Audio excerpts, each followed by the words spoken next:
എല്ലാ പ്രിയപ്പെട്ടവർക്കും ക്രിസ്തുയേശുവിൻ്റെ നിസ്തുല നാമത്തിൽ സ്നേഹവന്ദനം. ഇന്നത്തെ നമ്മുടെ ധ്യാനത്തിനായി വിശുദ്ധ യോഹന്നാൻ എഴുതിയ സുവിശേഷം 16 അധ്യായം 20-21 വാക്യങ്ങൾ. യോഹന്നാൻ 16-20-21 വാക്യങ്ങൾ. ആമേൻ, ആമേൻ, ഞാൻ നിങ്ങളോട് പറയുന്നു, നിങ്ങൾ കരഞ്ഞ് വിലപിക്കും, ലോകമോ സന്തോഷിക്കും. നിങ്ങൾ ദുഃഖിക്കും, എന്നാൽ നിങ്ങളുടെ ദുഃഖം സന്തോഷമായി തീരും. സ്ത്രീ പ്രസവിക്കുമ്പോൾ തൻ്റെ നാഴിക വന്നതുകൊണ്ട് അവൾക്ക് ദുഃഖമുണ്ട്. കുഞ്ഞിനെ പ്രസവിച്ച ശേഷമോ ഒരു മനുഷ്യൻ ലോകത്തിലേക്ക് പിറന്നിരിക്കുന്ന സന്തോഷ നിമിത്തം അവൾ തൻ്റെ കഷ്ടം പിന്നെ ഓർക്കുന്നില്ല. കർത്താവിൻ്റെ പരിശുദ്ധ നാമം വാഴ്ത്തപ്പെടട്ടെ. സഹന അനുഭവങ്ങളുടെ ക്രിയാത്മകതയെക്കുറിച്ച് കർത്താവ് തൻ്റെ ശിഷ്യരെ ഓർമ്മിപ്പിക്കുന്നു. സമകാലീന യഹൂദ ചിന്താധാരകൾ മാറ്റൊലി കൊള്ളുന്ന വാക്കുകളാണ് യേശുവിൻ്റെ വിടവാങ്ങൽ പ്രഭാഷണത്തിൻ്റെ ഈ ഭാഗത്ത് കാണുന്നത്. കാലത്തെ രണ്ടായി വിഭജിക്കുന്ന സമീപനമാണ് അവർക്കുണ്ടായിരുന്നത്. ഇപ്പോഴത്തെ കാലവും വരുവാനുള്ള കാലവും എന്ന വിഭജനമാണ് അവർ നടത്തിയത്. വർത്തമാനകാലം ദോഷനിർഭരവും ശാപത്തിന് അടിമപ്പെട്ടതുമാണ്.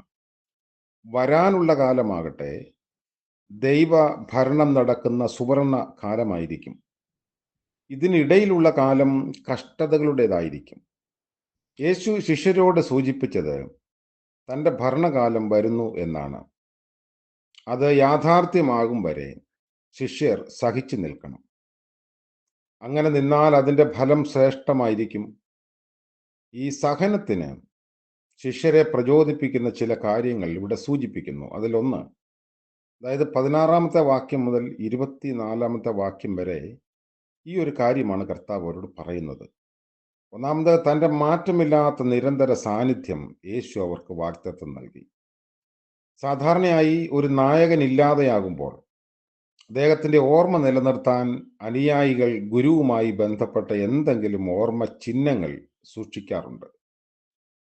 എന്നാൽ യേശു പറഞ്ഞത് താൻ തന്നെ അവരുടെ മധ്യേ ഉണ്ടായിരിക്കുമെന്നാണ്. ഇനിയുള്ള നാളുകളിലെ യേശു സാന്നിധ്യം ഉയിർത്തെഴുന്നേൽപ്പിനുള്ള അല്ലെങ്കിൽ അതിന് ശേഷമുള്ളത് ആയതുകൊണ്ട് മരണമെന്ന കാര്യത്തിന് പോലും ആ സാന്നിധ്യം ഇല്ലാതാക്കാൻ കഴിയില്ല. എല്ലാ പീഡനങ്ങളും കഷ്ടതകളും അനുഭവിച്ച് മരിച്ച് അവയെ അതിജീവിച്ച് ഉയർത്തെഴുന്നേറ്റവൻ സഹനങ്ങളിലൂടെ കടന്നു പോകുന്നവരോട് കൂടെ ഇരിക്കും. സഹനങ്ങളിലൂടെ കടന്നു പോകുന്നവരുടെ വേദനകൾ യേശുവിൽ സംഭവിച്ചതുപോലെ തന്നെ ഒരു പുതുയുഗത്തിൻ്റെ ഈറ്റുനോവ് മാത്രമാണ്. പ്രസവവേദന അനുഭവിക്കുന്ന ഒരു സ്ത്രീ കുഞ്ഞിൻ്റെ ജനനത്തിൽ സന്തോഷിക്കുകയും താൻ അനുഭവിച്ച വേദനകൾ പിന്നീട് കണക്കിടാതിരിക്കുകയും ചെയ്യും പോലെ വിശ്വാസികൾ വിശ്വാസത്തിൻ്റെ പേരിൽ അനുഭവിക്കുന്ന സഹനങ്ങൾ പുതിയ കാലത്തിൻ്റെ ഉണർത്തുപാട്ടായി കാണണം എന്ന് കർത്താവ് പറയുന്നു. രണ്ടാമത്, മറ്റാർക്കും എടുത്തു കളയാൻ കഴിയാത്ത ആനന്ദമാണ് യേശു അവർക്ക് വാഗ്ദത്തം ചെയ്യുന്നത്. മനുഷ്യ സഹജമായ എല്ലാ വ്യവസ്ഥകൾക്കും അതീതമാണ് യേശു നൽകുന്ന ആനന്ദം. യാതൊരു തരത്തിലുമുള്ള ഖേദങ്ങളോ കുറ്റബോധമോ ഉണ്ടാക്കാത്ത ആനന്ദമാണ് ക്രിസ്തു പ്രദാനം ചെയ്യുന്നത്. ഈ സന്തോഷം യാതൊരു തരത്തിലുള്ള തളർച്ചകൾ ഉണ്ടാക്കുകയില്ല. ഈ സന്തോഷം കുറഞ്ഞു പോകുന്നില്ല എന്ന് മാത്രമല്ല, അത് അനുദിനം വർദ്ധിച്ചു വരികയും പൂർണ്ണത കണ്ടെത്തുകയും ചെയ്യും. യേശുക്രിസ്തുവിലൂടെ മനുഷ്യവർഗം ദൈവത്തോട് കണ്ടെത്തിയ പുതിയ ബന്ധമാണ് ഈ നിസ്തുല സന്തോഷത്തിൻ്റെ അടിത്തറ എന്ന് പറയുന്നത്. 3, ഉത്തരം ലഭിക്കുന്ന പ്രാർത്ഥനകളാണ് സഹനങ്ങളുടെ മധ്യേയും വ്യക്തികൾ അനുഭവിക്കുന്ന സന്തോഷത്തിൻ്റെയും സമാധാനത്തിൻ്റെയും കാരണം. പിതാവാം ദൈവത്തോടുള്ള സംസർഗത്തിന് യേശുക്രിസ്തു തന്നിലൂടെ തൻ്റെ ശിഷ്യർക്ക് പാത തുറന്നു കൊടുത്തിട്ടുള്ളതിനാൽ തങ്ങളുടെ ആവശ്യങ്ങളെ യേശു നാമത്തിൽ പിതാവിനോട് അറിയിക്കാൻ ശിഷ്യർക്ക് അവകാശമുണ്ട്. പുത്രൻ മുഖാന്തരം പിതാവിനോട് അപേക്ഷിക്കുന്ന പ്രാർത്ഥന മാതൃകയാണ് യേശു നിർദ്ദേശിക്കുന്നത്. ഭൂമിയിൽ യേശു തൻ്റെ ശരീരയാഗം അർപ്പിച്ചതും യേശു തമ്പുരാൻ സ്വർഗത്തിൽ തുടരുന്ന മധ്യസ്ഥതയുമാണ് ഭൂമിയിൽ നിന്നുയരുന്ന സകല മധ്യസ്ഥ പ്രാർത്ഥനകളുടെയും അടിസ്ഥാനം. കൃപയുടെ സിംഹാസന മുൻപിലേക്ക് നമ്മെ ആകർഷിക്കുന്ന ഈ പ്രാർത്ഥനയാണ് നമ്മൾ തുടരുന്നത്.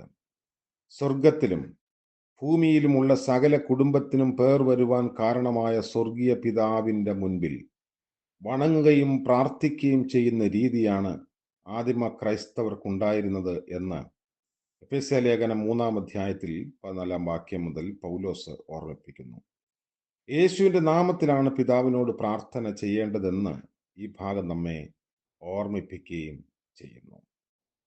അതുകൊണ്ട് ക്രിസ്തീയ ജീവിതത്തിലെ കഷ്ടാനുഭവങ്ങളുടെ ക്രിയാത്മക ഭാവം തിരിച്ചറിയുന്നതിനുള്ള വിശ്വാസ ദർശനം നമുക്ക് ഉണ്ടാവണം.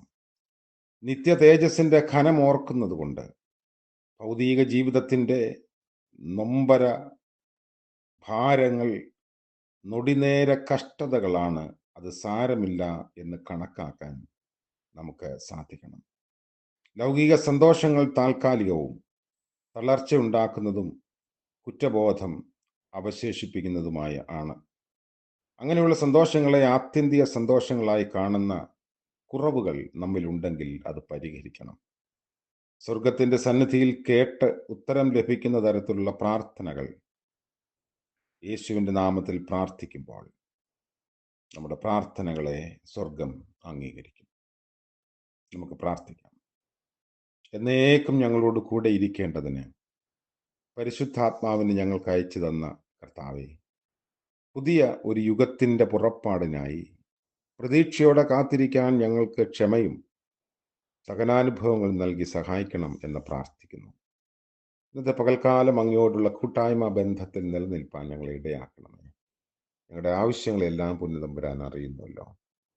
ഇന്ന് ജന്മദിനം ആഘോഷിക്കുന്ന പ്രിയപ്പെട്ടവരെയും വിവാഹ വാർഷികം ആഘോഷിക്കുന്നവരെയും ഓർത്ത് പ്രാർത്ഥിക്കുന്നു. അനുഗ്രഹത്തിൻ്റെയും നന്മയുടെയും പുത്തൻ അനുഭവങ്ങളെ നൽകി അവിടുന്ന് കരുതണമേ.